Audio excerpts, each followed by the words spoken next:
It's been a stormy day. I'm going to go check and see if there are any more passion fruit. They haven't fallen off those vines there for a couple weeks now.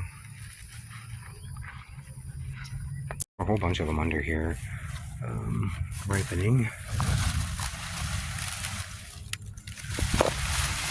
Just a bit, and then let that off. It doesn't really take up that much space, just this little bit here, and I constantly pull down the vines so they don't grow any higher than I can reach, really. But it's made so much fruit. There's so much still on here.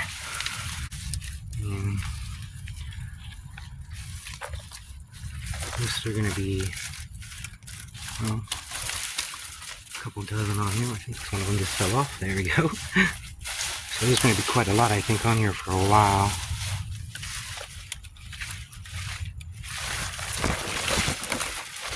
I forgot there was a bird feeder in here. The vine's kind of enveloped.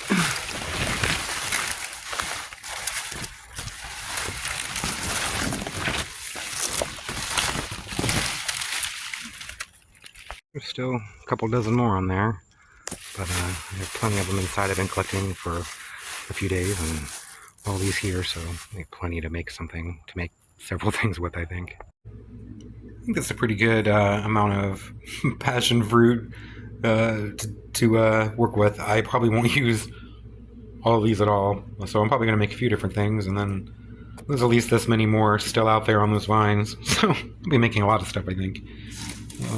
These are my tomatoes and my cucumbers that I harvested today. Get them out of the way. I'm loving these tomatoes and things. I'm going to make something, I think, with these peppers. They're really, really hot. Little chilies. Anyway, that's another video. Back to the passion fruit here. I guess the first thing you need to do is cut all these open and scoop out the pulp and the seeds and juice them all. So that'll be a little bit.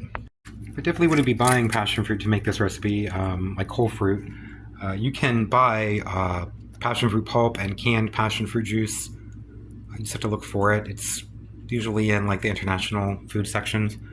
But yeah, I definitely wouldn't be spending like $3 or so per piece of fruit and spending like, you know, $30 or something to make this.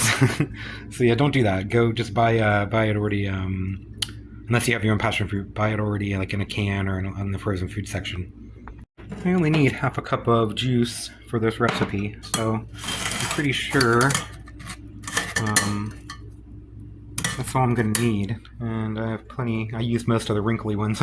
I still have plenty more here to use up. So I'll be making some other stuff here, I guess, with some passion fruit. But I think I have plenty juiced for now.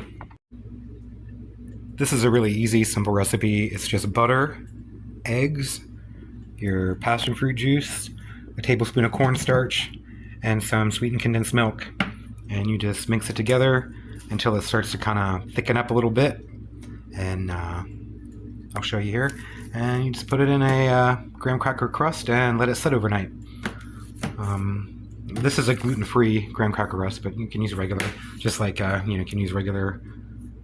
This is coconut condensed milk, but you can use regular. Same. This is also non-dairy. It's not real butter. But anyway, yeah, feel free to use the real stuff. And chicken eggs or duck eggs, whatever you have. I'm using quail. So I'm going to use, if you're using chicken eggs, use about 4 large ones, 5 or 6 smaller ones. So I'm going to go ahead and crack all these eggs open and get them in here with butter. The eggs here, I'm going to just sort of them all together into one here. The thing about this recipe is you don't use any sugar because you use sweetened condensed milk. So it's already sweetened enough, and the passion fruit juice is pretty sweet by itself, so you don't need to add any sugar to it. Just going to keep stirring this butter around here until it's melted, and then I'll add in the condensed milk and the eggs and the juice, and just keep stirring until it starts to thicken up. Okay, I added the sweetened condensed coconut milk. I stirred around. There was clumps of like hardened sugar in there. It said it could possibly be on the can, and there is. There's a big chunk right there, so I'm gonna have to stir it around until it melts. In with the juice first, mix it together, and then add both of those together at the same time. There, that way it won't be as lumpy, hopefully. I have my eggs mixed together, so I'm gonna go ahead and pour in the egg. I'm gonna put the juice in and cornstarch now. Just mix it all together.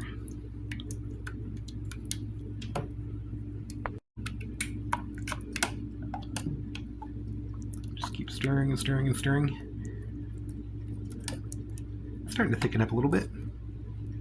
I don't want to turn the heat on too high and ruin it, so a little low and slow, I guess, is better than ruining it. I'm going to keep stirring it until it thickens up. I think it is almost ready. It's pretty thick now. This is the consistency I want to see.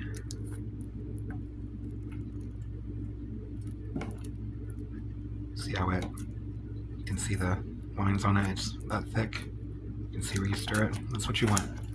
Let's let this cool down a little bit. I'll put this on top of it and I'll set it in my refrigerator overnight. I can clean up this, this giant mess I made. Okay, I'll be back. Okay, I'm back. It looks delicious. It smells really good. I decided to open up one and put a little on there. I don't have whipped cream, and I was going to put a non-dairy whipped cream on it, but everywhere I went, because it's a holiday right now, it's Independence Day, 4th of July around right now, so all the stores were out. They didn't have anything like that anywhere in stock. So I just put a little passion fruit on top. I'm gonna take this over here, try this out here.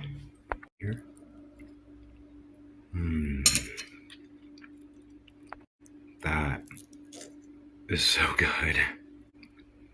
I can taste the condensed coconut milk. It's different than regular condensed milk. I think it would be way better with regular condensed milk. But it has like a coconutty flavor, which isn't bad. It goes with passion fruit, so it tastes pretty good still. Oh, so good.